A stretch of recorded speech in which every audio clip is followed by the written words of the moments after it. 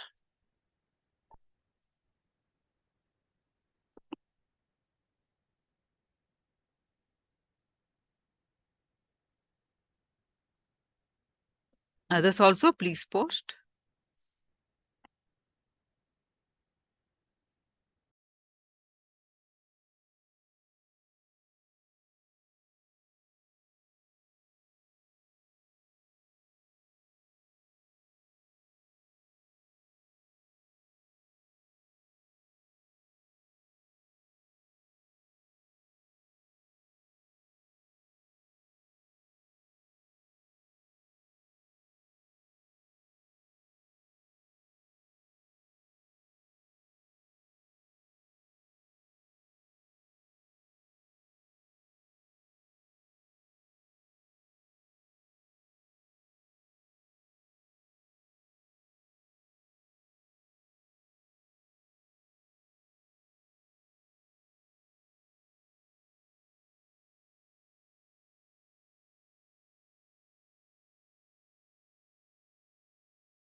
Yes, now let's watch Swamiji's powerful cognition on enriching and causing the other's reality. Let's get more powerful cognitions on enriching.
Nithyananda Gurum Bhaje Svabhava Chinmayanandam.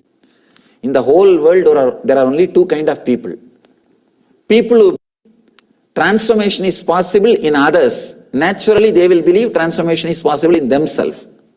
There's a second group who believes transformation is not possible in others.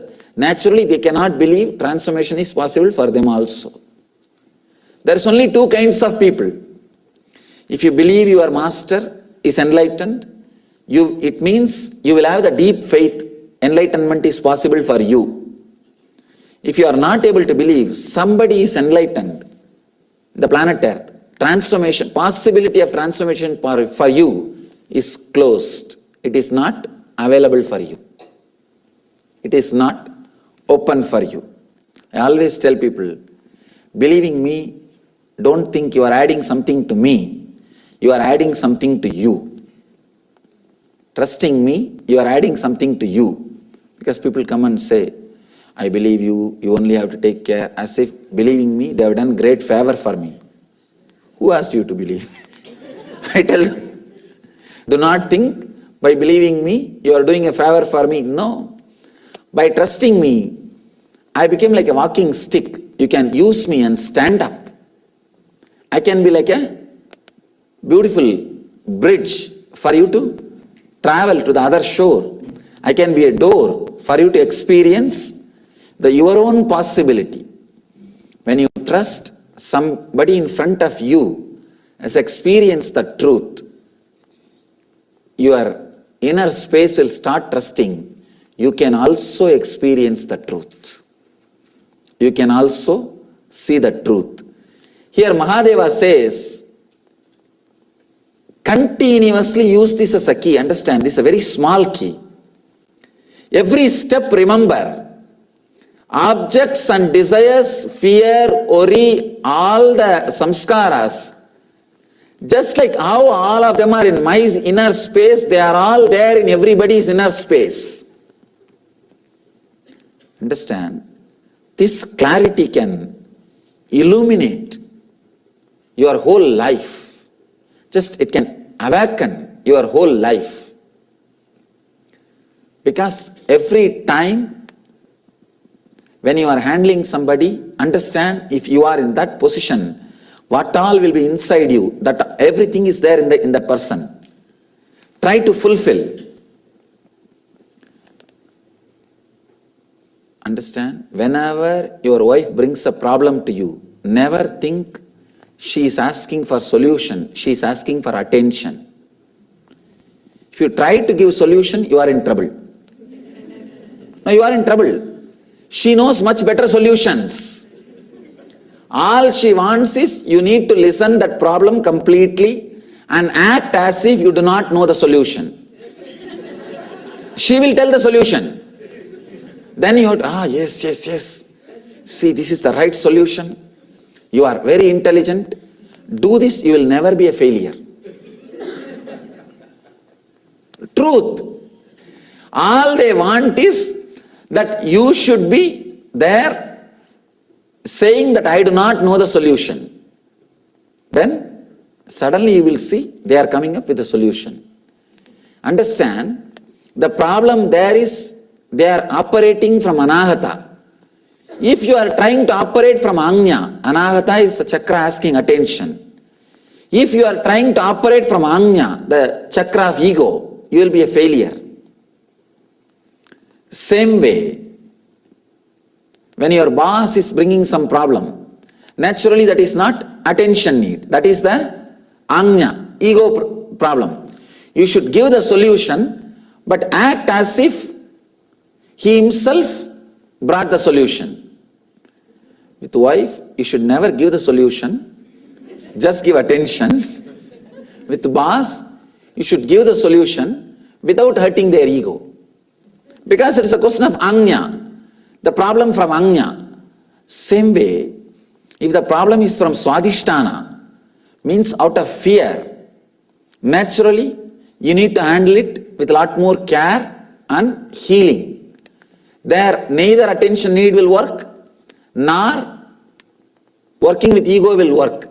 Just see from which energy center they are acting and respond from the same energy center. Put yourself in the same energy center and see. Accept that desires and things exist in you. As it exists in you, it exists in others also. Never think, never start judging, guessing, or trying to interpret. It will be different. It will be some way different. Understand exactly it is as it is in you and handle it. You will see in so many places, suddenly you will have deep compassion. You will open up deeply. When your being opens up, it radiates so much of healing energy. So much of trust is created. So much of understanding is created. The real communion starts happening. The real communion starts happening. I tell you, even when you read the enlightened masters' life stories or the teachings, use this technique. Sit with it, and with every incident, see, try to analyze their mental setup was also, at least before enlightenment. After enlightenment, you won't be able to analyze. It will be too much. It will be extraordinary. Your logic will not be able to relate. Before enlightenment, whatever has happened in their life, put yourself in the position. The same desires and object and fear, whatever you have in you, was there in them. How they responded. See how you are responding. Suddenly you will see the life which they lived is possible for you. The life which they lived, with that you will start feeling connected. You will see it is possible to open up. It is possible to grow. It is possible to expand. Unless you understand and accept desires, objects, everything exists in others the same way it exists in you, you will not be able to connect, relate with people or enlightened beings or the truth. Try to connect, try to relate with the things, objects, accepting objects and desires exist in me as in others, so accepting, let them be transformed. It is actually a technique which you need to carry continuously. The technique which you need to practice continuously. Putting yourself into the position of the others. Looking yourself from the other person's angle. There's a beautiful bhashya commentary. The commentator also explains this technique in a little deeper way. Sit in front of a mirror. Look very deeply your own eyes.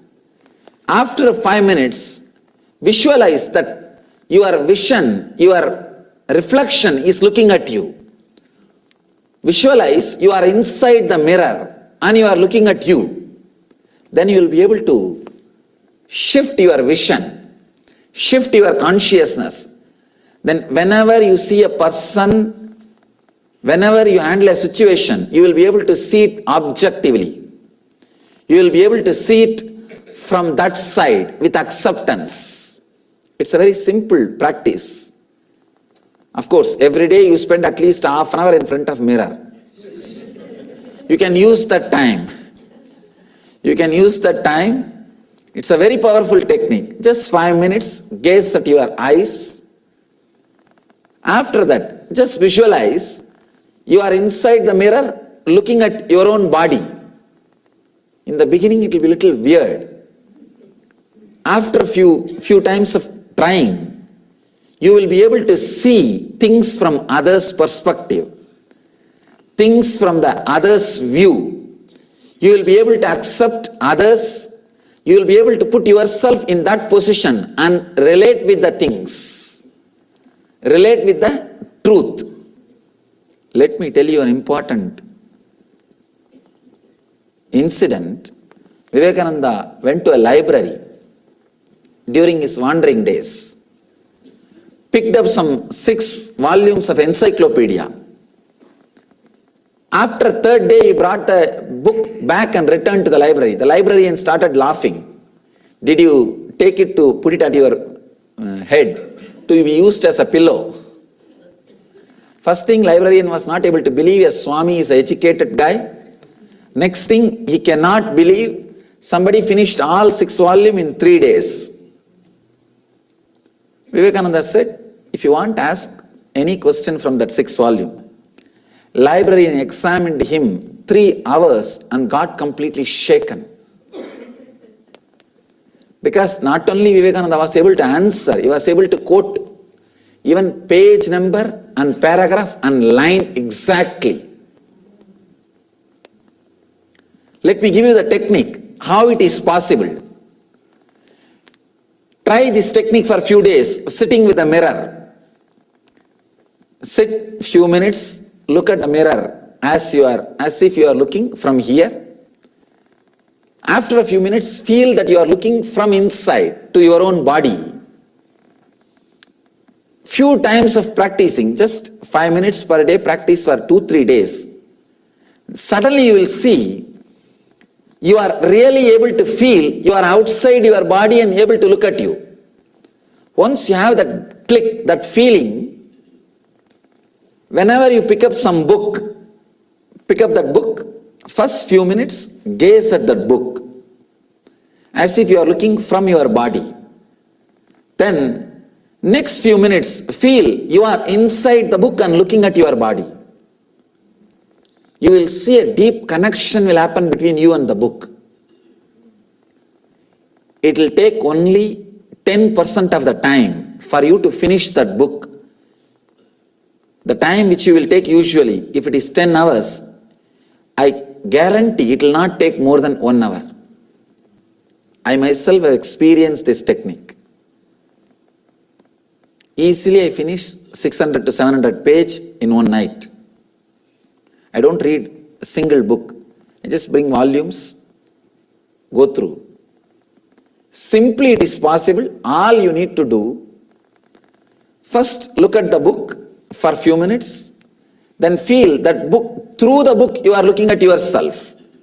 It may look very weird and it may look too simple. Try, you will understand. In the very inner space, a different thing happens. When you listen the sutra, objects and desires exist in me as in others. So accepting, let them be transformed. It looks too simple. If you really start using this technique every step in your life, you will understand how many things are revealed to you. How many new things starts happening in you. You will see you are able to move out of your boundary. You will use your body like a car. When you want, you can get in. When you want, you can get down. You can get into anybody's head and see. Understand, I am not giving you false promise, or I am not giving you too big ideas. It is simply possible. A simple understanding and clarity. If you have never seen somebody swimming, and you get a book, How to Swim, you read that volume, first move the right hand 10 times, move the left leg quickly as much as possible, right hand, right leg, left hand, left leg, all 4 should be continuously moving in full speed and your head should be above the water. Can you ever believe that you will be able to swim? No. Same way, unless you have seen an enlightened being playing with these powers, if you just read these words, you may not be able to believe. I tell you, the moment you see somebody swimming, first thing, oh God, it is possible. Second thing, when it is possible for him, why not for me? Third thing, let me jump. Understand, Master is a promise. Master is a proof. I know what I am talking is a truth. Just try to play with these techniques. Especially if your profession is related to a lot of reading. It will open up a new energy in you. It will be such a powerful thing. It will just change you. Not only with reading. You can play this with anything.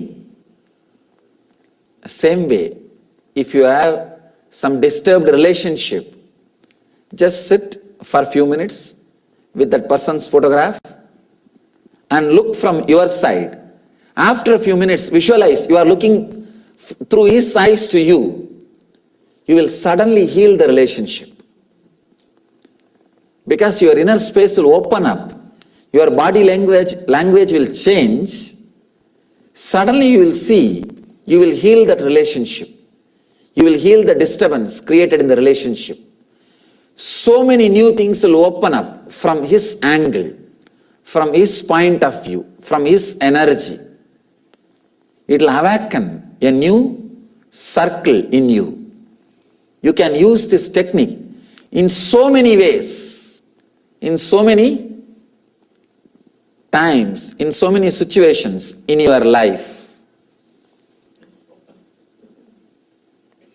Maybe now you can sit with yourself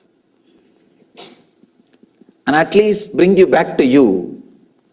If you have any book or a note or some object or a mirror.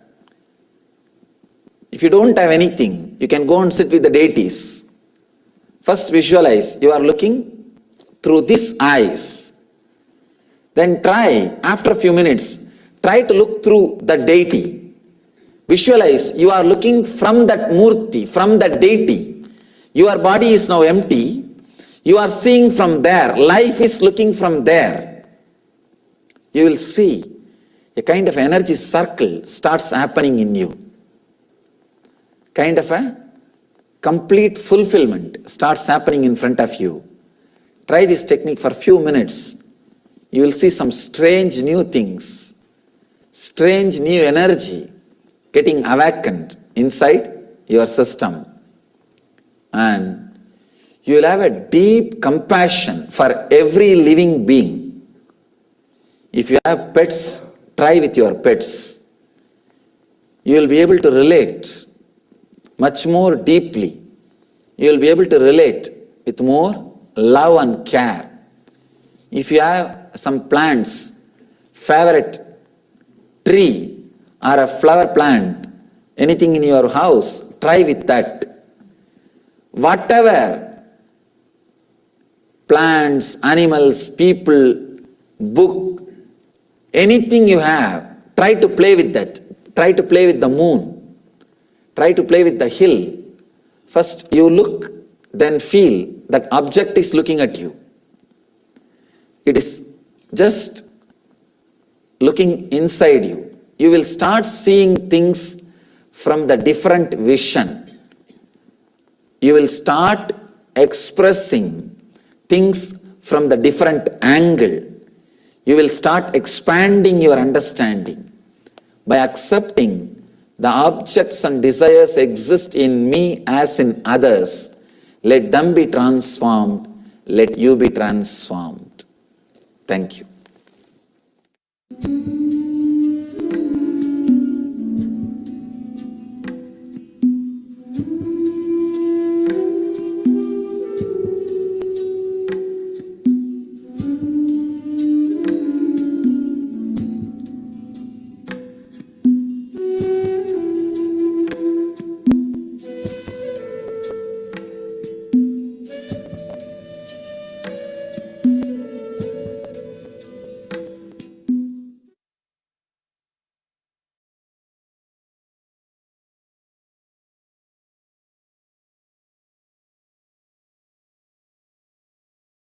I just received a marketing plan from a freelancer on Fiverr.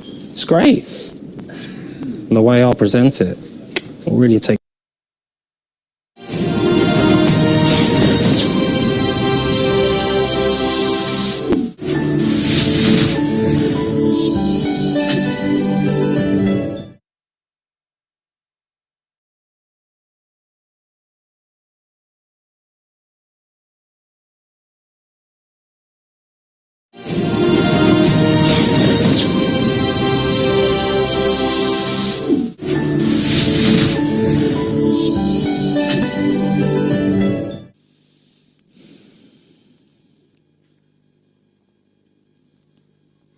us start.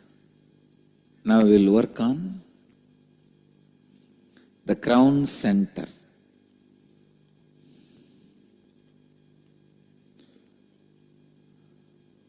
The thought current of discontentment, frustration.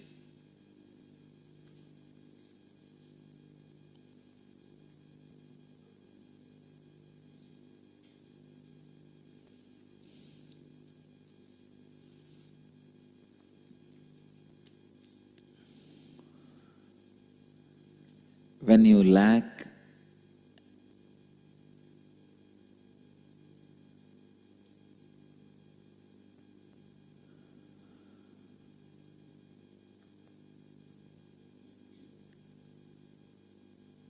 involving with others' life, the crown center collapses. Please understand.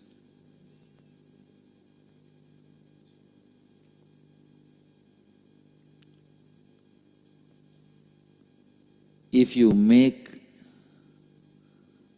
the responsibility as a lifestyle,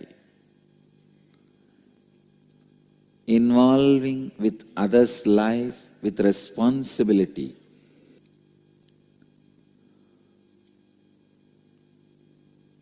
the only way you can awaken the crown center, once your crown center is awakened, you live like a god. The only way your crown center is awakened is by living the fourth fundamental truth about living enlightenment, enriching. Enriching yourself and others continuously. What I mean by the word enriching is you taking responsibility with integrity and authenticity that you are committed to continuously enriching, making difference to yourself and to others.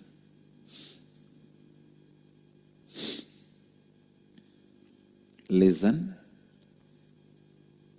You taking responsibility with integrity and authenticity that you are committed to continuously enriching, making a difference to yourself and to others. Enriching is your commitment to the possibility of living yourself and life around you in a space of expansion and completion. Enriching is your commitment to the possibility of living a life of enlightenment. See, when you learn to enrich yourself and others, you live a life of solution, not of problems. A Chandala lives only with problems. A Brahmana lives only with solutions.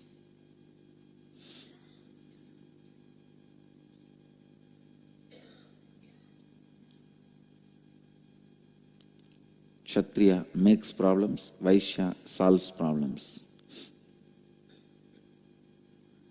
But even Vaishya and Kshatriya does not have solution. They take it only from Brahmana.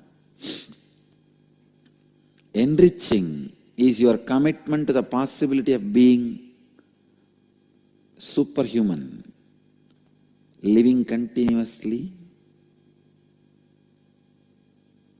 the divine consciousness.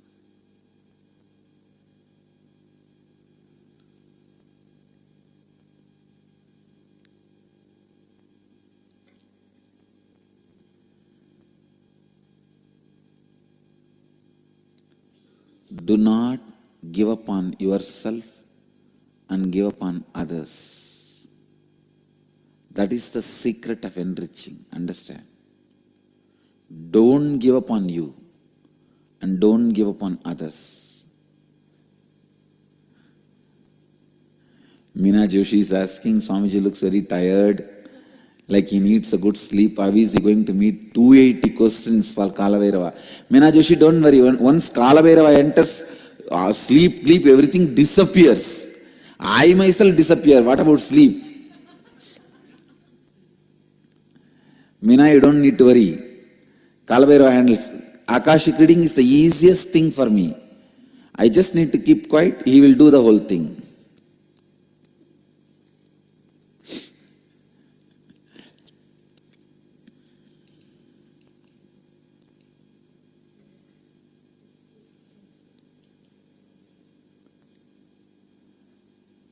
The master key to practice enriching you and others is don't give up on yourself.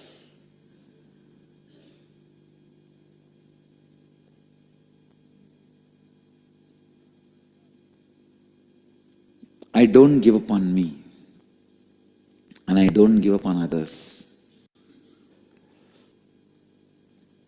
I don't give up on me, and I don't give up on others. Please understand.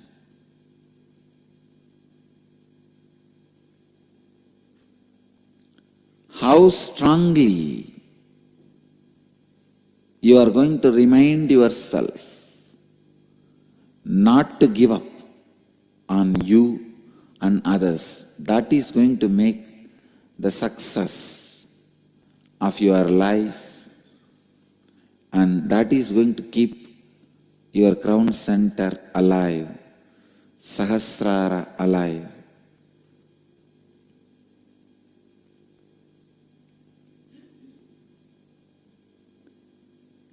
Let's work on this exercise, then you will understand this tattva, enriching others.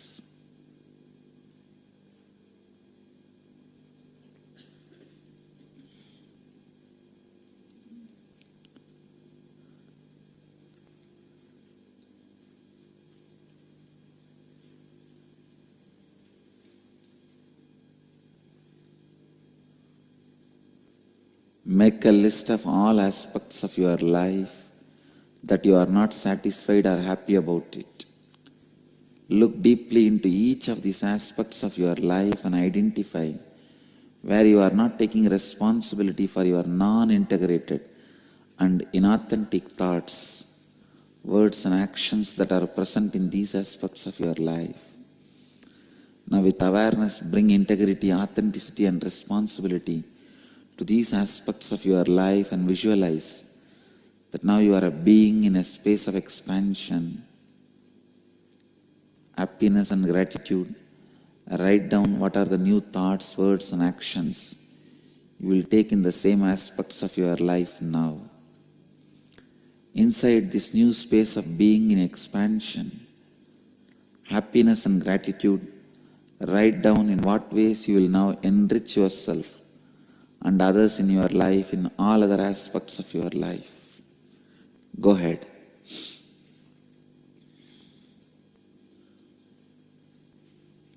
Sahasrara collapses when you are not satisfied, you are not happy with your life.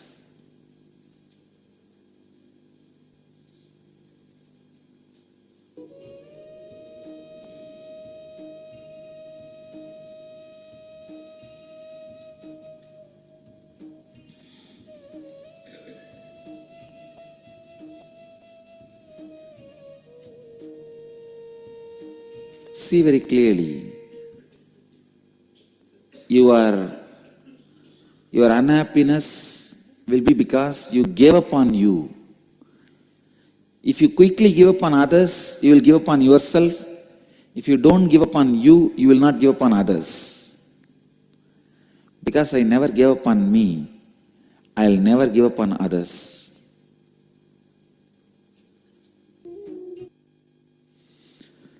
Three more minutes. Still how many are writing?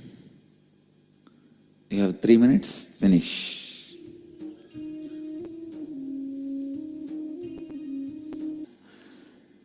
Let's gather for next session.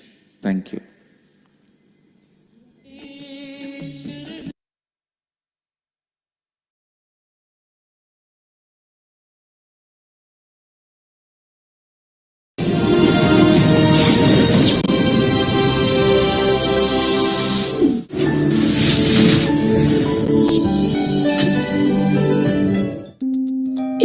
Awakening.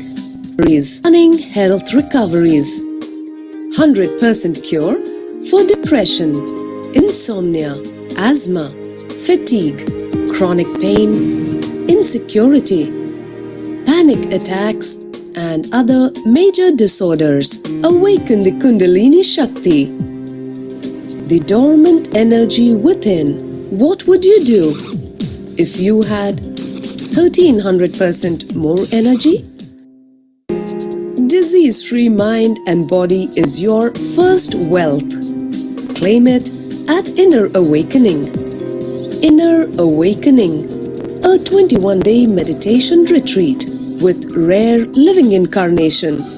Paramahamsa Nithyananda, Nithyananda Dhyana Pita, Nithyananda Nagar, Bidadi, Bengaluru, Karnataka. Contact 0802 727 9999. Email ia@nithyananda.org.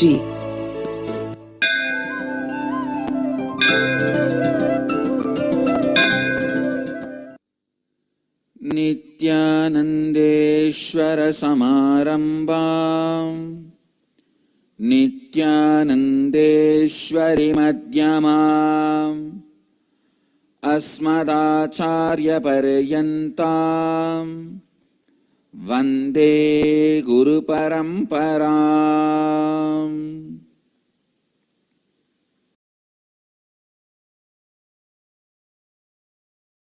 इस समय हमारे साथ उपस्थित सभी दर्शकों और भक्तों का मैं प्रेम एवं आशीर्वाद सहित स्वागत करता हूँ। I welcome all of you with my love and respects. I welcome all the devotees, disciples, samajis, satsangis sitting with us all over the world through Nithyananda TV, Lotus News Channel, Sadhana TV, and Ishwar TV, and two-way video conferencing.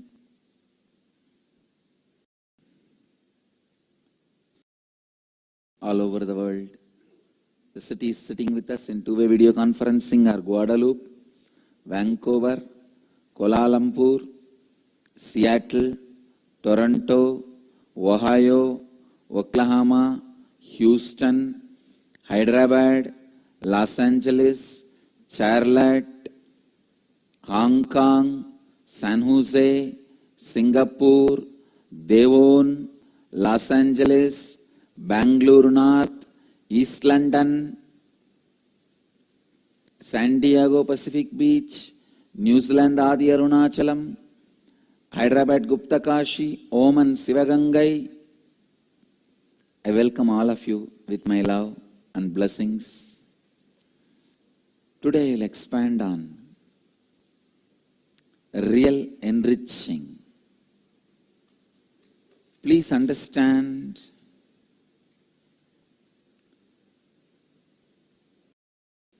only when you reproduce the intense experience of you in others, the enriching happens. And I tell you, only when you enrich the dark corners of your mind, unconscious parts of your mind gets solidified. Many times, just in the face I can see a person going through confusion and suffering. Unfortunately,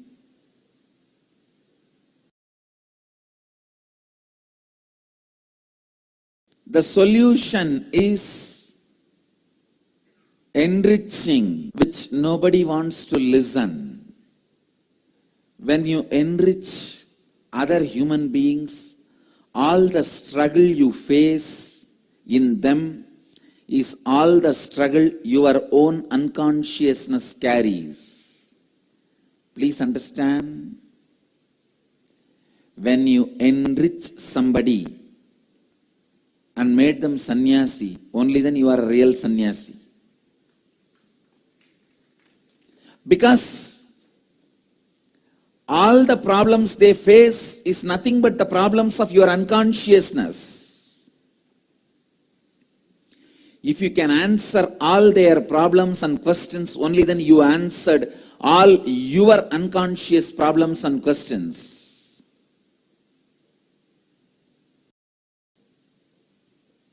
Same way, why do you think our Gurukul kids are so solid and so alive? I'm getting few of the doctors, researchers who find the IQs, who study the brain power of the kids,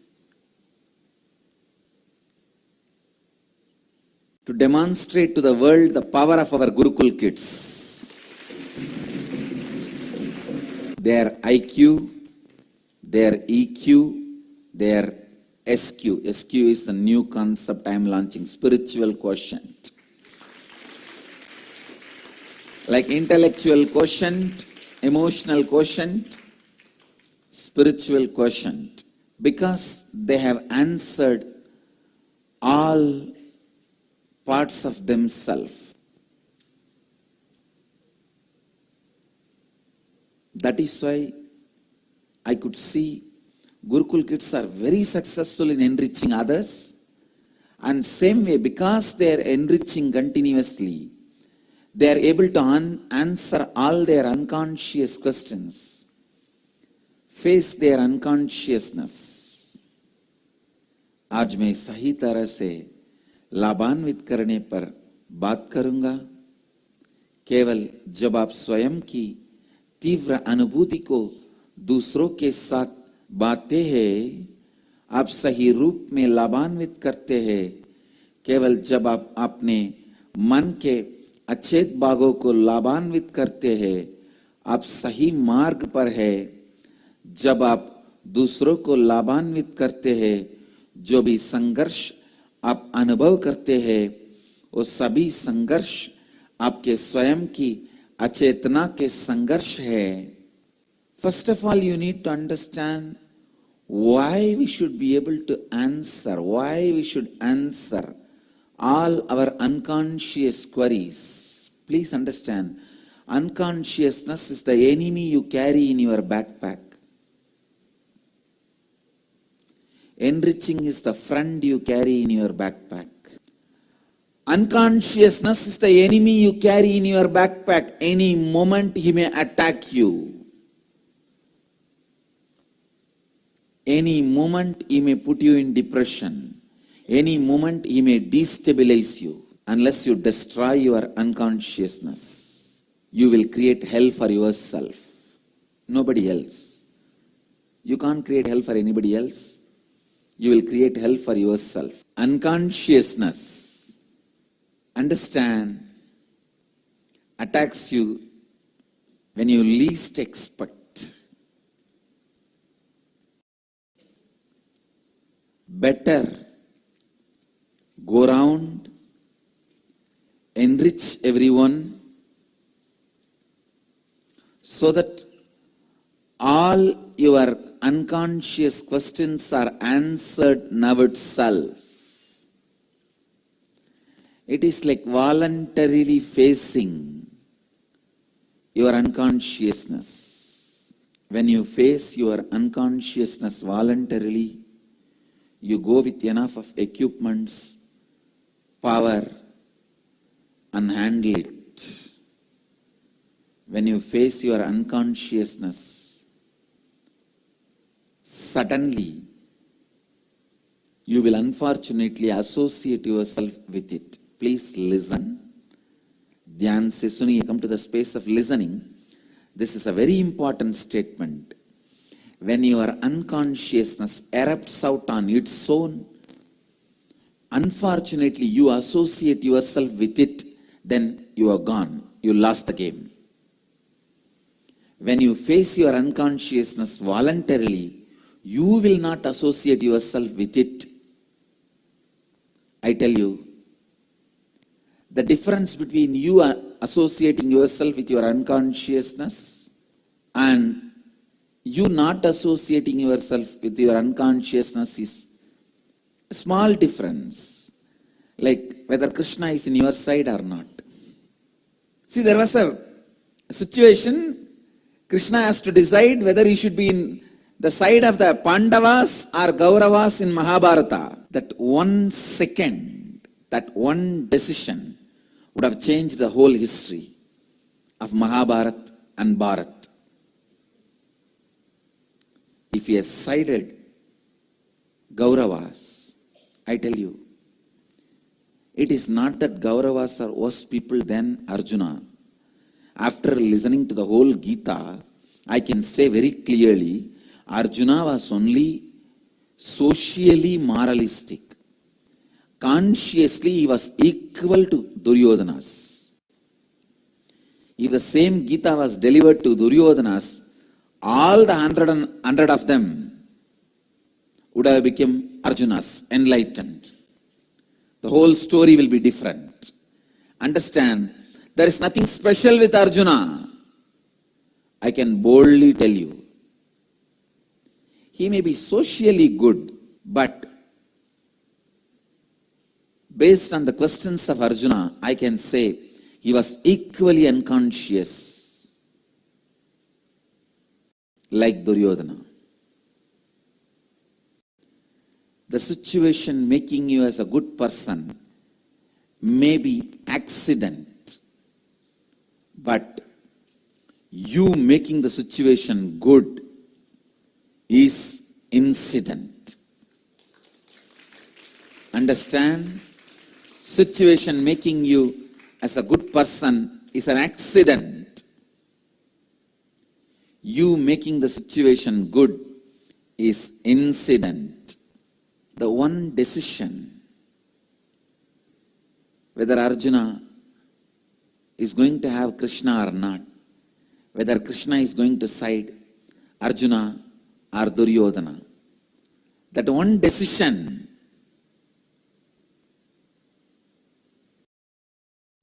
that makes the whole difference. Understand? Your whole life is nothing but Mahabharata. In your life of Mahabharata, the victory or failure is going to be decided. Who is going to win? Whether you or your unconsciousness is going to be decided only based on which side you are going to side. Listen. Whichever side Krishna sided would have won the game. If he sides Duryodhana's, he would have won the game. He knows what to do.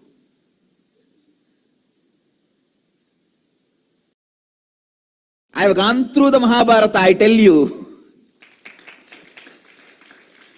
and won the game. And I tell you, you need Krishna to win the game. You really need Krishna to win the game. Almost every situation you feel like, no, today over. Now what will happen? Because the Duryodhana comes to Sahadeva and asks, give me the time when I should start the war to win the war. Sahadeva, being an integrated person, he can't see a astrologer need integrity. A gemologist and Vastu person needs authenticity.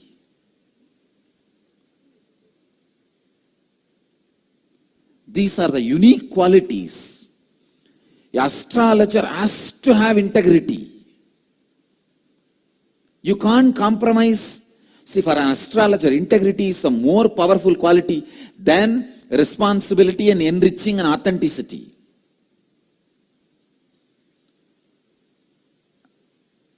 You can't compromise on integrity. This guy has to be integrated. So he gave the answer. Start on Amavasya, you will win. Over. Now the whole thing is over. Because that fellow is going to start on Amavasya and he is going to win the war. Who is responsible for their losing? Nobody can take the responsibility. Now nobody is interested in responsibility. Each one is interested only in their quality. Krishna comes and takes the responsibility to the scene and plays with authenticity. His ability, his power of authenticity is so strong. He is so authentic. Starts giving darpana. Starts giving shraddha. The ritual supposed to be done on Amavasya day.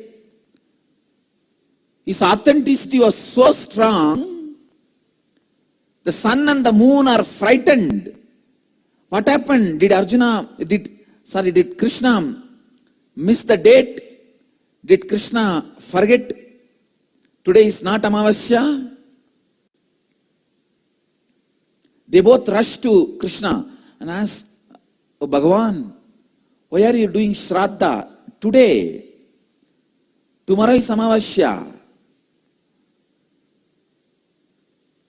Krishna just looks at both of them and asks, "What is the meaning of the Amavasya?" They say, when the day Chandra and Surya meet with each other. You both met already.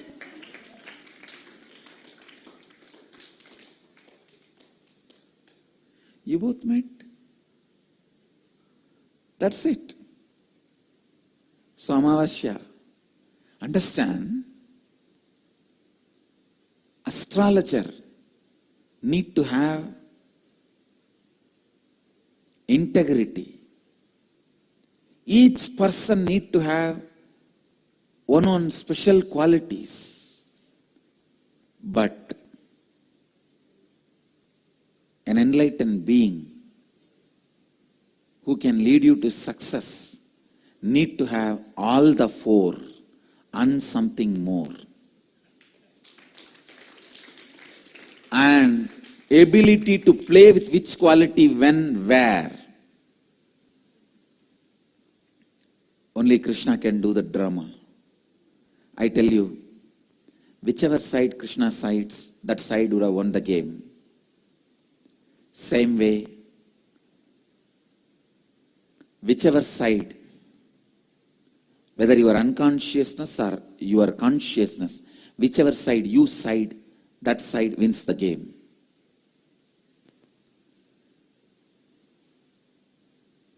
You siding your conscious side and leading yourself to completion is life. Day before yesterday, during the Vinayak Chaturthi, Ganesh Chaturthi festival, I was telling,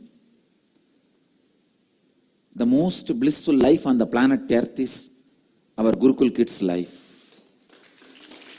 No, whether you know it or not, some of our kids may not know because they have not seen the world.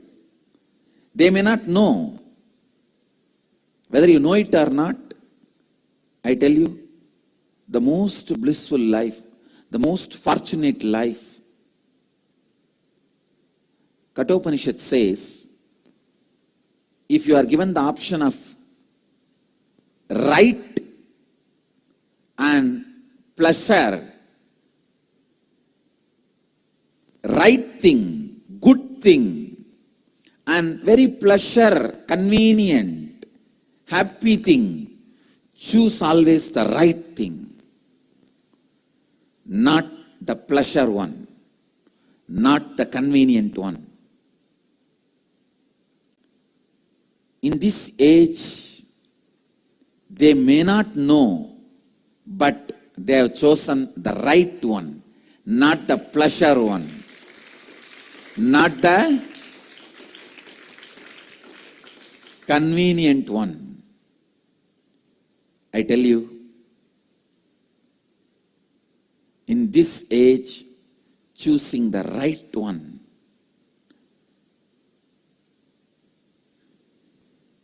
Sometimes the kids themselves chose and inspired the parents. Sometimes the parents chose and inspired the kids. But whatever, finally, you are doing the right thing. Shreyascha preyascha manushyameda Tau samparitya vivinakti dhiraha shreyo hi dhirobi preyaso vrinite preyo manto yogakshemat vrinite. The good and the pleasant approach man. The wise examines both and discriminates between them. The wise prefers the good to the pleasant, but the foolish man chooses the pleasant through love of bodily pleasures. Understand, when you choose the pleasant, when you side the pleasant, your destruction is inevitable. Of course, masters merge both together. The good and the pleasant. Even when they merge both together, you always look only for good. Because you do not know how to merge. You do not know how to merge. Till you become the master, always look for good, not for pleasant.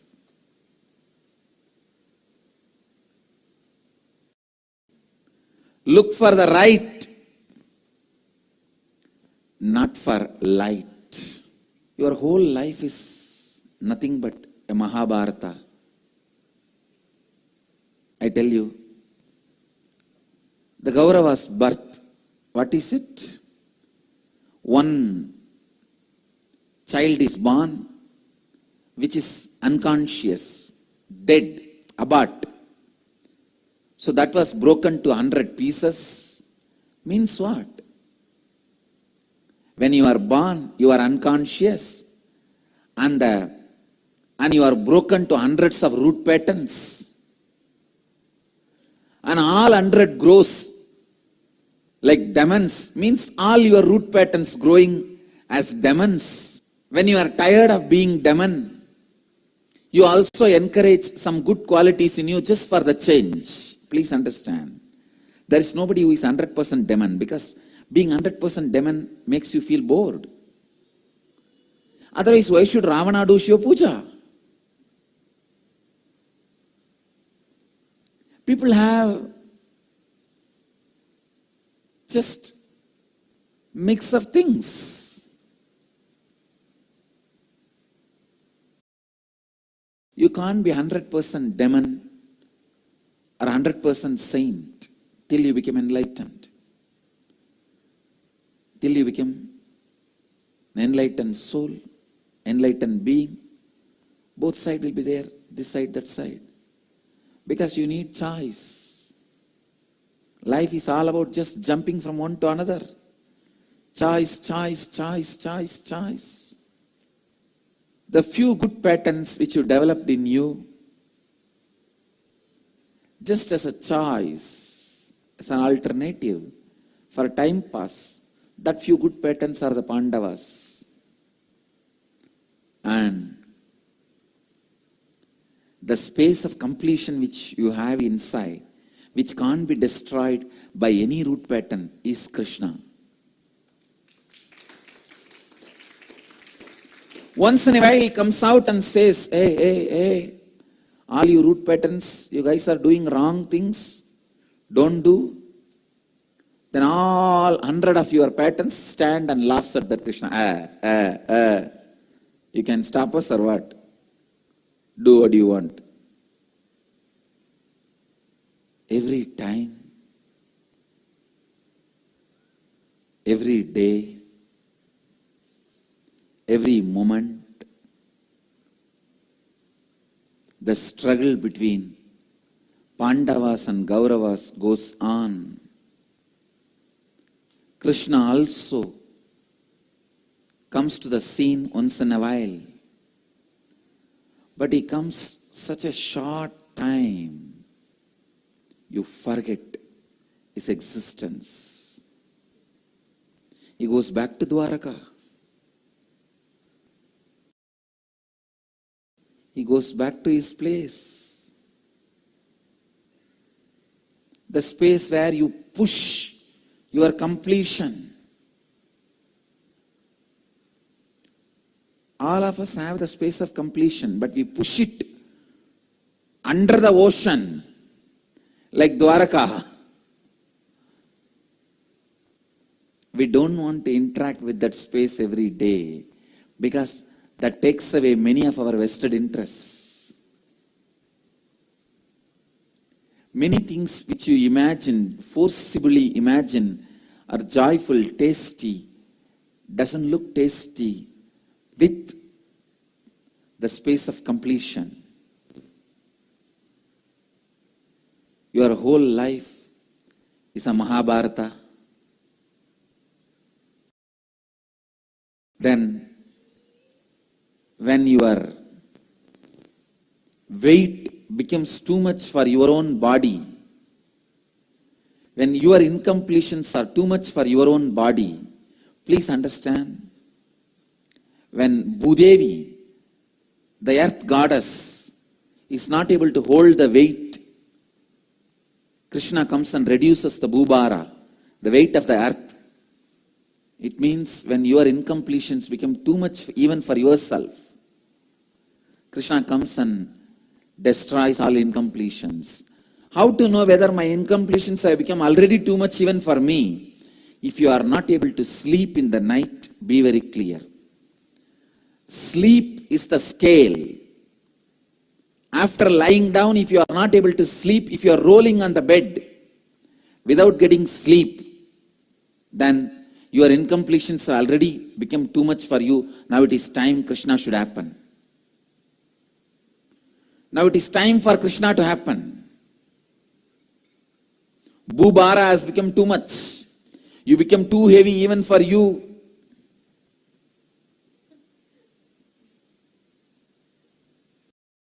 Then comes Krishna giving Gita to Arjuna. Means some of your good patterns are infused with the intelligence to do completion. It is your good patterns which starts the completion. When you do completion, finally, the goodness in you wins and you create. You create the goodness.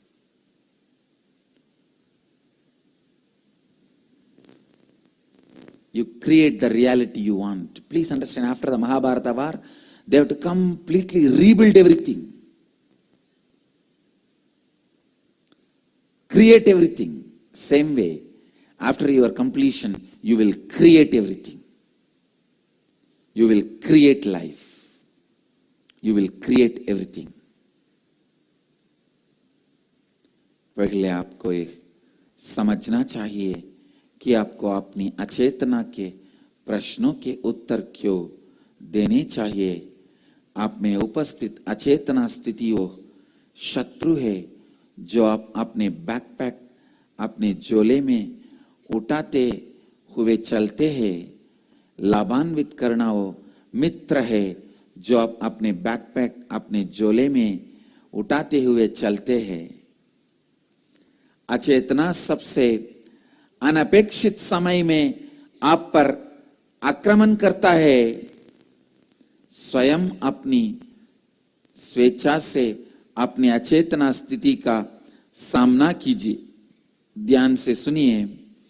जब आपकी अचेतना आप में स्वयं जागृत होता है, आप स्वयं को अपनी अचेतना के साथ संबंधित मानते हैं, आप तभी उसी क्षण आपके अंतर आकाश के महाभारत युद्ध को हार चुके हैं. किंतु जब आप स्वेच्छा से अपनी अचेतना का सामना करते हैं, तो आप अपनी अचेतना को स्पष्ट रूप से स्वयं से भिन्न पाते हैं. Somehow, learning the science of completion should be the first step in your life. Learn completion. I request all the viewers, listeners, you have so many opportunities. We have so many programs coming up.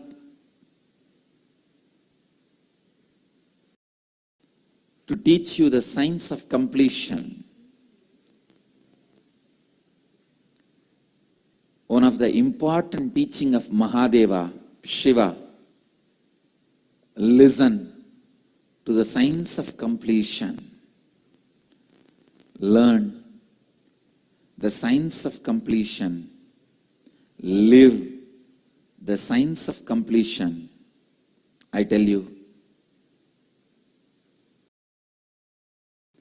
nothing else is that important in your life other than learning the science of completion and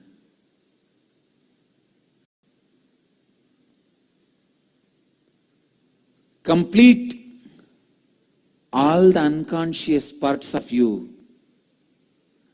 This is the most powerful, effective spiritual science.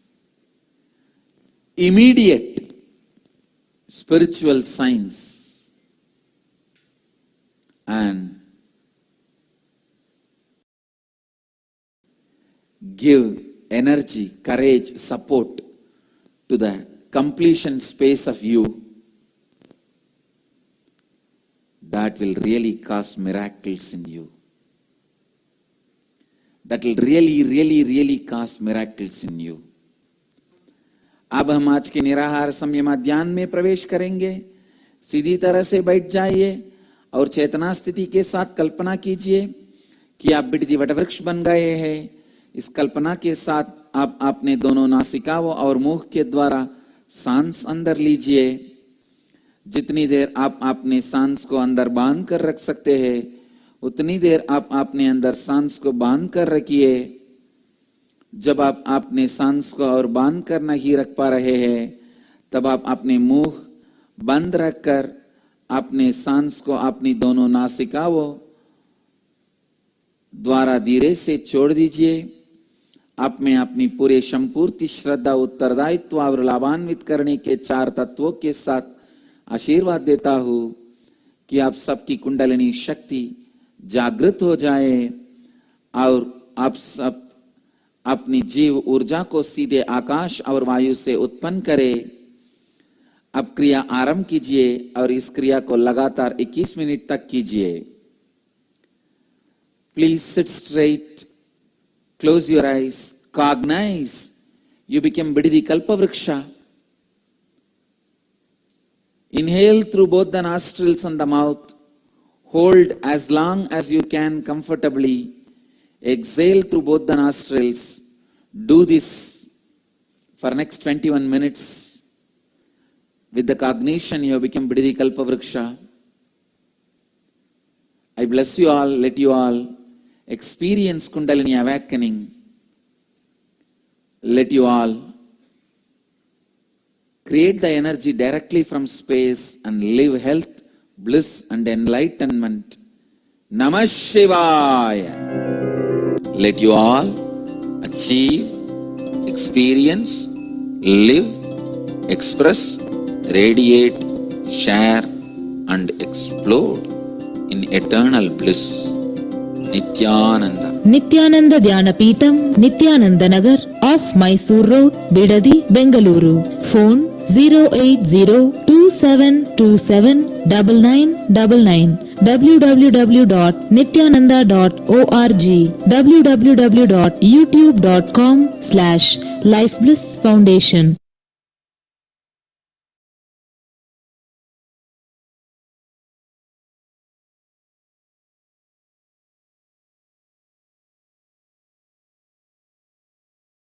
Continuously these things are happening in my life, Sadhguru.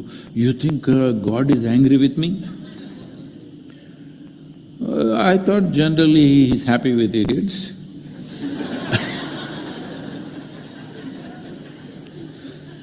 Because, no, I don't want to go there.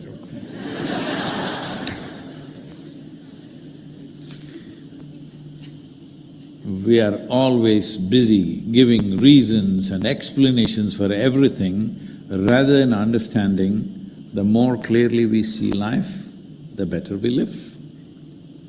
Better or a wonderful or a beautiful life means what? Better life means people think you got a lottery and you found the man who just listens to you. Better life, he must listen to you, he must do exactly what you want.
Namam Asmadacharya Paryantam Vande Guru Paramparam.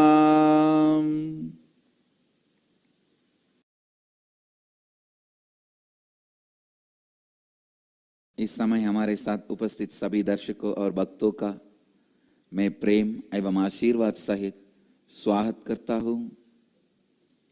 I welcome all of you with my love and respects. I welcome all the devotees, disciples, samajis, satsangis sitting with us all over the world through Nithyananda TV, Lotus News Channel, Sadhana TV, and Ishwar TV, and two-way video conferencing.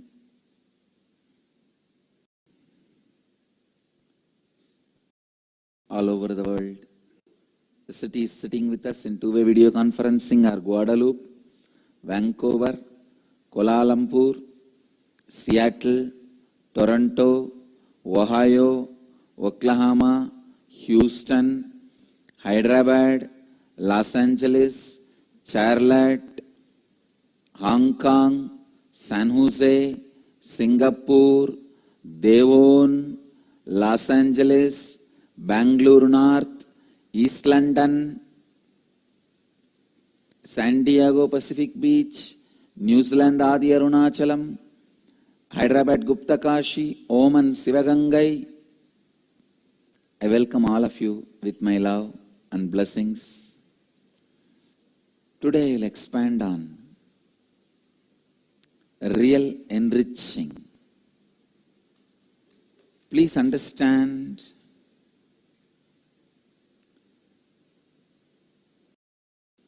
only when you reproduce the intense experience of you in others, the enriching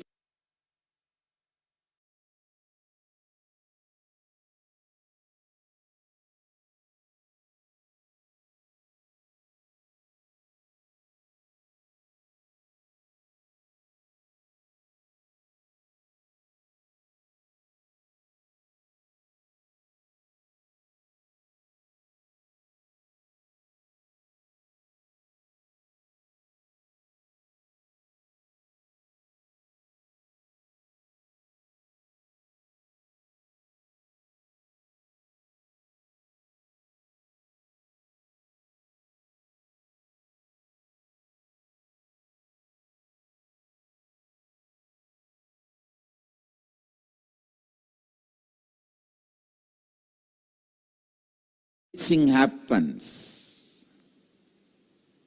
And I tell you, only when you enrich the dark corners of your mind, unconscious parts of your mind gets solidified. Many times, just in the face I can see a person going through confusion and suffering. Unfortunately,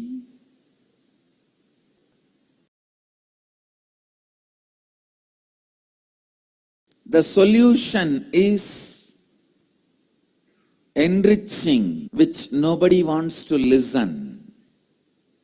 When you enrich other human beings, all the struggle you face in them is all the struggle your own unconsciousness carries.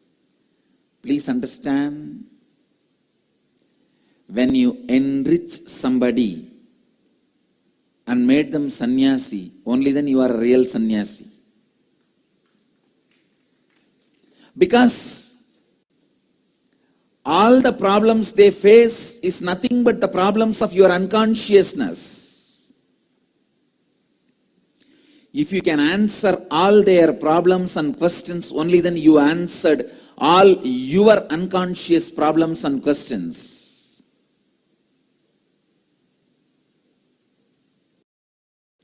Same way, why do you think our Gurukul kids are so solid and so alive? I'm getting few of the doctors, researchers who find the IQs, who study the brain power of the kids, to demonstrate to the world the power of our Gurukul kids. Their IQ, their EQ, their SQ. SQ is the new concept I am launching, spiritual quotient. Like intellectual quotient, emotional quotient, spiritual quotient. Because they have answered all parts of themselves. That is why I could see Gurukul kids are very successful in enriching others, and same way, because they are enriching continuously, they are able to answer all their unconscious questions, face their unconsciousness. आज मैं सही तरह से लाभान्वित करने पर बात करूंगा। केवल जब आप स्वयं की तीव्र अनुभूति को दूसरों के साथ बांटते हैं, आप सही रूप में लाभान्वित करते हैं। केवल जब आप अपने मन के अचेत भागों को लाभान्वित करते हैं, आप सही मार्ग पर है। जब आप दूसरों को लाभान्वित करते हैं, जो भी संघर्ष आप अनुभव करते हैं, वो सभी संघर्ष आपके स्वयं की अचेतना के संघर्ष है। First of all, you need to understand why we should be able to answer, why we should answer all our unconscious queries. Please understand, unconsciousness is the enemy you carry in your backpack. Enriching is the friend you carry in your backpack. Unconsciousness is the enemy you carry in your backpack. Any moment he may attack you. Any moment he may put you in depression. Any moment he may destabilize you. Unless you destroy your unconsciousness, you will create hell for yourself. Nobody else. You can't create hell for anybody else. You will create hell for yourself. Unconsciousness, understand, attacks you when you least expect. Better go round, enrich everyone so that all your unconscious questions are answered now itself. It is like voluntarily facing your unconsciousness. When you face your unconsciousness voluntarily, you go with enough of equipments, power, and handle it. When you face your unconsciousness, suddenly you will unfortunately associate yourself with it. Please listen. Dhyan se suniye. Come to the space of listening. This is a very important statement. When your unconsciousness erupts out on its own, unfortunately you associate yourself with it, then you are gone. You lost the game. When you face your unconsciousness voluntarily, you will not associate yourself with it. I tell you, the difference between you associating yourself with your unconsciousness and you not associating yourself with your unconsciousness is a small difference, like whether Krishna is in your side or not. See, there was a situation, Krishna has to decide whether he should be in the side of the Pandavas or Kauravas in Mahabharata. That 1 second, that one decision would have changed the whole history of Mahabharata and Bharat. If he has sided Kauravas, I tell you, it is not that Kauravas are worse people than Arjuna. After listening to the whole Gita, I can say very clearly, Arjuna was only socially moralistic. Consciously, he was equal to Duryodhanas. If the same Gita was delivered to Duryodhanas, all the 100 of them would have become Arjunas, enlightened. The whole story will be different. Understand, there is nothing special with Arjuna. I can boldly tell you. He may be socially good, but based on the questions of Arjuna, I can say he was equally unconscious like Duryodhana. The situation making you as a good person may be accident, but you making the situation good is incident. Understand? Situation making you as a good person is an accident. You making the situation good is incident. The one decision, whether Arjuna is going to have Krishna or not, whether Krishna is going to side Arjuna or Duryodhana, that one decision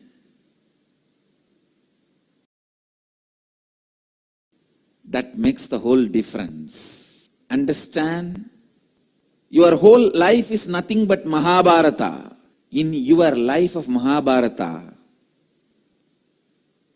the victory or failure is going to be decided